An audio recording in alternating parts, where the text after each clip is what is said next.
शतशः आभारी आहे की मला या क्लासमध्ये यायची आणि संधी मिळाली आणि तुमच्याकडून शिकण्यासाठी आणि एक भविष्यासाठी मार्ग दिसला. आपण म्हणतो की शेअर मार्केट काय, त्या शेअर मार्केटमध्ये तुम्ही जे आत्ता सगळ्यांना जे शेअर केलेले आहेत, मी म्हणतो की आत्तापर्यंत असं आहे की सगळे एखादं प्रॉफिट झालं की मी खूप मोठा शेअर आहे, ह्याच्या शेअर मार्केटमधला मी खूप मोठा शेअर आहे. पण ज्यावेळी लॉस होतो ना ते एक म्हणतात ना मांजर होऊन जातं. पण आज सर आत्ता मी असं म्हणू शकतो की तुम्ही एक लॉस झालेल्या एका ह्याला ना तुम्ही एक भविष्यामध्ये एक चांगलं करिअर करण्यासाठी एक मार्गदर्शन केलं. माझी सुरुवात 2015 साली शेअर मार्केटमध्ये सुरू झाली. पहिल्यांदा मी कम्युनिटीमध्ये गोल्ड घेतलं होतं. तो मित्रानं अकाउंट ओपन केलं होतं. त्याला म्हटलं बाबा घे, तू काय करायचं ते कर, मला सांग फक्त काय करतोय ते. त्यावेळी गोल्ड घेतलं होतं. गोल्ड घेतल्यानंतर एक 2 वर्ष ठेवलं. किती प्रॉफिट झाला काही झाला माहीत नाही. ज्यावेळी HDFC सिक्युरिटीचा ज्यावेळी हे आला मेसेज आला की तुम्हाला 900 रुपये पे करायच्यात. म्हटलं हा HDFCच्या मध्ये मी 900 रुपये कसे पे करायचे माझ्या लक्षातच नाही काय, कारण 2 वर्ष गोल्ड घेऊन तसंच राहिलं होतं. त्याला म्हटलं मित्रांनो अरे काय आहे, अरे मला नाही दरवर्षीचे ब्रोकरेज चार्जेस असतात त्यांचे ते तुम्हाला पे करायला लागतील. त्याला म्हटलं मी तर काही घेतलं नाही किंवा काय नाही. अरे मला तू कम्युनिटीमध्ये शेअर हे घेतलेले आहेत, गोल्ड घेतलेलं आहे. त्याला म्हटलं मला तर काय आठवत नाही, मी त्यावेळी 20,000 पहिल्यांदा शेअर घेतले होते, गोल्ड घेतलं होतं, ते पण त्यानंच घेऊन दिलं होतं. म्हटलं बाबा एक काम कर, ते एक्झिट कर, मला पैसे दे, अकाउंट क्लोज कर, काय करायचं ते कर. त्यानं गोल्ड काढून टाकले त्यातले आणि वर्षानंतर परत मेसेज आला की परत तुम्हाला इयरली चार्जेस भरायच्यात.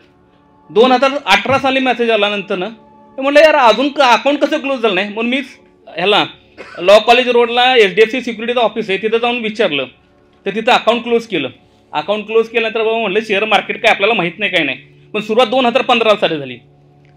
शेअर मार्केटबद्दल काहीच माहीत नाही. त्यानंतर 2020 साली असंच बसलो होतो, लॉकडाऊन सुरू झालं होतं. बायकोने एक रील पाठवली, त्याच्यामध्ये बघितलं तर तिथे रील बघितलं. त्यानंतर खाली आपण नेहमीनुसार आपलं चला स्क्रोल करत जायचं काय असेल ते व्हिडिओ वगैरे, त्यामध्ये शेअर मार्केटचे रिलेटेड झाला. मग तिला मी सांगितलं की मी 2015 साली अकाउंट ओपन केलं होतं, असं झालं होतं, एवढे प्रॉफिट झालं होतं. मग तिनं प्रोत्साहन दिलं की मग तुम्ही का करत नाही.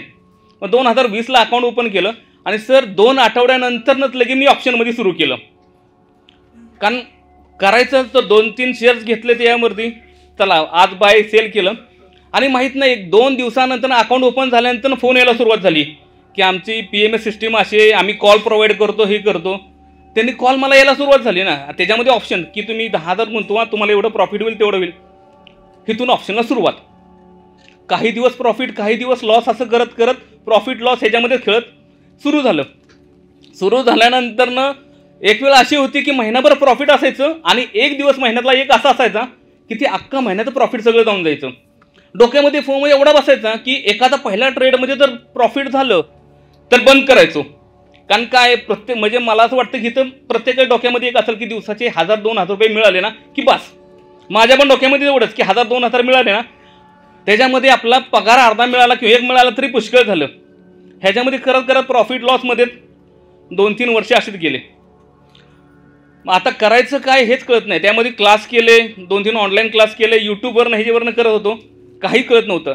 प्रत्येकजण सांगायचं की इथं घ्या, इथं सेल करा. अरे पण सेल कुठं करायचं नाही, तुमचं तुम्ही ठरवा काय करायचं ते. टार्गेट एवढं, टॉपलॉस एवढा यायचा. सर ह्याच्यामध्ये जे मेसेज यायचे किंवा इंस्टाग्रामला वगैरे मेसेज यायचे ना की बाबा आमची PMS सर्व्हिस करतो, ही करतो, ते करतो. इंस्टाग्रामला वरनं परत मग ते टेलिग्रामला जॉईन झालो. टेलिग्रामला जॉईन होताना प्रॉफिट द्यायचे 20 पॉईंटचे आणि SL हसायचे 70-80 पॉईंटचा. अरे म्हटलं हे काय 70-80 नाही, आम्ही सेफर साईड तुम्हाला दिलं आहे, तुम्हाला 20 पॉईंट तर मिळतात ना. आणि त्यावेळी 75चा निफ्टीचा लॉट असायचा आणि बँक निफ्टीचा 50चा होता, निफ्टीचा 75चा होता आणि हा 50चा होता, 25चा. त्याच्यामुळं काय 50चे 2 घेतले तरी पुष्कळ, 1,000 रुपये 10 पॉईंट गेले तरी 1,000 रुपये मिळून जायचे असे. पण त्याची करत करत लॉसमध्ये बरंचसं लॉस झाला.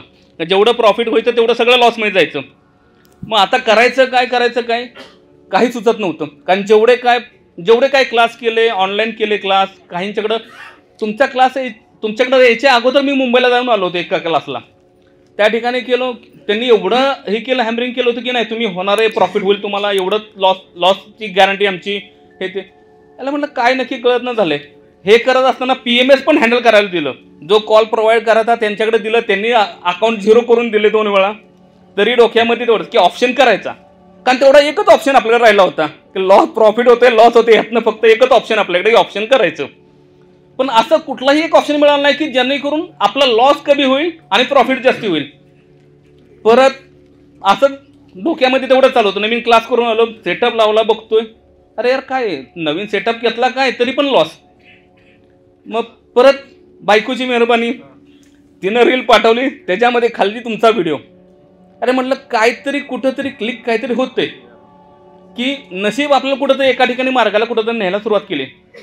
तुमची रील पाहिली, त्याच्यानंतर मी कंटिन्यू 2 महिने तेच फॉलो करत होतो. एवढे सर व्हिडिओ बघितले तुमचे पैसा.com ह्याच्यावरती व्हिडिओ पाहिलेले, साम TVचे व्हिडिओ पाहिले, सगळीकडे पाहिले. करायचं काय पण मार्ग मिळत नव्हता. एक दिवशी असाच विचार करतो की काय करावं तो मॅडमला फोन केला. आय थिंक मॅडमचं नाव मला लक्षात येण्यात आलं. त्यांनी कॉल उचलला होता, त्यांनी मला व्हॉट्सअपला डिटेल्स पाठवले. दुसऱ्या म्हणलं ठीक आहे मॅडम 1-2 दिवस द्या, मी तुम्हाला करतो. 2 दिवसांनी मॅडमचा परत कॉल. अरे म्हटलं काय करावं काही कळत नाही. सरांनी तर सांगतात की मी सांगितलेलं ह्याच्यापेक्षा 5 पैसे खाली येणार नाही. तर म्हणलं 5 पैसेचा जमाना संपला म्हणलं. आता एवढा लॉस गेला आहे तो प्रत्येकजण सांगतो की 70-80 पॉईंटचा टॉप लॉस. म्हणजे जर तुम्ही जर 4 लॉट घेतले असतील बँक निफ्टी ह्याचे तर तुमचे सरासरी 7-8 हजार रुपये लॉस तुमचा SL असायचा. इथं तर सर सांगते 5 पैसे. म्हणलं 5 पैसे म्हणजे काय, नक्की काय गंमत काय. म्हणलं चला ठरवलं की करायचं. मॅडमला कॉल केला, मॅडमनी फी वगैरे सांगितली. कारण तोपर्यंत एवढा लॉस होता जेवढा प्रॉफिट होतं तेवढं सगळं. मग आता पैसे आणायचे कुठून, मार्ग सापडत नव्हता काहीच. संध्याकाळी त्या दिवशी असंच मॅडमला म्हटलं की संध्याकाळी पण पेमेंट करतो. खिशामध्ये 1 रुपया नव्हता, मंथ एंडिंग होतं. करायचं काय माहीत नाही. मी 2 महिन्यापूर्वी एका मित्राला मदत केली, त्यानं 2,000 रुपये पाठवले मला अकाउंटवरती. फक्त मेसेज वाचला की नाही पैसे आले, 2,000 रुपये आले. मी 10:30 वाजता मॅडमला लगेच मेसेज टाकला, पेमेंट केलं आणि बुकिंग अमाऊंट 2,000 रुपये पाठवून दिले. म्हणजे मला वाटलं नव्हतं की तुमच्या सपोर्ट टीमचा एवढा क्विक रिस्पॉन्स येईल. 11:15 वाजता मॅडमचा कॉल आला मला. ह्याला म्हटलं बायकोनं फोन उचलला, कोणतं लेडीज बोलते मला. ह्याला म्हटलं कोण आहे आता एवढ्या रात्री मला कोण कॉल करणार आहे. उचलला, मॅडमशी बोललो. मॅडम म्हणून सांगितलं की मी असं ह्यातून मी सर अक्षरशः डोक्याला हात लावला. जर तुमच्या सपोर्ट टीमचा संध्याकाळी 11:15 वाजता जर लेडीजचा एखादा कॉल येत असेल सपोर्टसाठी तर म्हणलं सरांचा आणि सपोर्ट टीमचा आपल्याला आपण रात्री जरी कॉल केला ना तरी आपला फोन उचलतील, आपला प्रॉब्लेम सॉल्व्ह करून देतील. एवढा कॉन्फिडन्स या दिवशी एवढा वाटला ना. मॅडमला म्हटलं ठीक आहे मॅडम, मी एक काम करतो, दुसऱ्या दिवशी सकाळी तुम्हाला कॉल करतो म्हटलं. आत्ता कॉल करण्यापेक्षा दुसऱ्या दिवशी सकाळी कॉल केला. मॅडमला म्हटलं मॅडम मी पैशाची ॲडजस्टमेंट करतोय, मी सरासरी मे किंवा जूनच्या बॅचला जॉईन होईन. हे डिसेंबरमध्ये सांगितलं मी त्यांना. डिसेंबरमध्ये सांगितलं. म्हटलं तर करायचं काय, 2-3 दिवसामध्ये असं हो नाही चाललं. मॅडमने सांगितलं EMIचा ऑप्शन आहे. म्हटलं ठीक आहे EMI ऑप्शन आहे तर म्हटलं ठीक आहे मी डॉक्युमेंट पाठवतो. पण म्हटलं आत्ता काय करता येत नाही. EMIला दिलं, त्याच्यामध्ये माझं फेल झालं, सिबिल स्कोअर खराब, फेल झालं. बायकोला मग सांगितलं की असं करायचं आहे तर तुझा रेफरन्स देतो, बाकीचे पैसे काय असेल EMI मी भरतो, ते तर टेन्शन घेऊ नको तू काय. EMI दिला, झालं. म्हटलं की असं तर म्हणजे प्रत्येक ठिकाणी अडचणी एवढ्या येत गेल्या ना की कुठं काय करायचं. पण ज्यावेळी तुमची एक रील तिथून आयुष्याला सुरुवात झाली की बाबा चला कुठंतरी मार्ग दिसतोय. आणि आत्ता मी या कंडिशनला येत आहे की मी 2 शब्द बोलतो तुमच्यासमोर. आणि या 4 दिवसामध्ये एवढा कॉन्फिडन्स आला की मी आयुष्यामध्ये ऑप्शन करणार नाही परत. कारण ऑप्शनमध्ये एवढं ट्रेस आलं की घेतला की BP वाढायची. अरे बाय केलाय, बोट त्या ह्याच्यावरतीच असायचं मोबाईलवरती की सेल करू का काय करू. आलं बटन दाबलं की सेल, एक्झिट, तोपर्यंत प्राईस लॉसमध्ये. एक्झिट केलं की प्रॉफिट, परत आपल्या बाईंगच्या वरती प्रॉफिट होऊन द्यायचं. अरे म्हणलं प्रॉब्लेम काय नक्की म्हणलं ह्याच्यामध्ये की आपण बाय करतोय ते प्रॉफिट दिसतंय आणि नंतर झटक्यात सेल, त्यामध्ये कळायचंच नाही नक्की काय. पण आज ज्यावेळेस तुमच्या ह्याच्यामध्ये तुम्ही सांगितलं ना की ह्या ठिकाणी बाय केल्यानंतर 1 पैसा सुद्धा प्रॉफिट लॉस होणार नाही. तो 1 पैसा आणि 5 फुटावनं बघायचे. हे दोन जे तुम्ही बाण दिलेत ना शिकारीसाठी, हे माझ्या आयुष्यामध्ये खूप मोलाचे बाण आहेत. 5 पैशाच्या खाली येणार नाही एंट्री, आणि तुम्ही एंट्री घ्या आणि 5 फूट लांब बसा. हात पण लावायचा नाही काय, नाहीतर मोबाईलवरती बटनावरती हात असायचा, एक्झिट करू, लॉस दिसला की नाही थांबव, प्रॉफिट दिसलं की नाही, अरे एवढं टेन्शन येतं ना सर. पण आज कालचा मी बसल्या ट्रेड केला क्रूड ऑइलचा, पण मला वाटलं नाही की मला एक्झिटला SL लावून ठेवावा. तुम्ही सांगितलं SL ठेवला पाहिजे, पण मी SL ठेवला नव्हता. म्हणलं बघू काय होईल ते होईल बघू. SL तर दिसतं आपल्या समोर ना, 5 फूट आहे ना, आपण मोबाईलपासून 5 मीटरच्या अंतरावर ते थांबूया. मोबाईल घेतला, बॅगेत टाकून ठेवला होता. म्हणलं बघू काय होतंय ते. सर तुम्ही जे 4 दिवसामध्ये शिकवलं ना, खूप मोलाचं शिकवलंय. त्याला पैशाच्या ह्याच्यामध्ये गिनती करणं म्हणजे मी तरी करू शकत नाही. तुमचा सपोर्ट आणि तुमच्या सपोर्ट टीमचा सपोर्ट असाच कंटिन्यू राहावा एवढी ईश्वरचरणी एक प्रार्थना करतो. Thank you sir.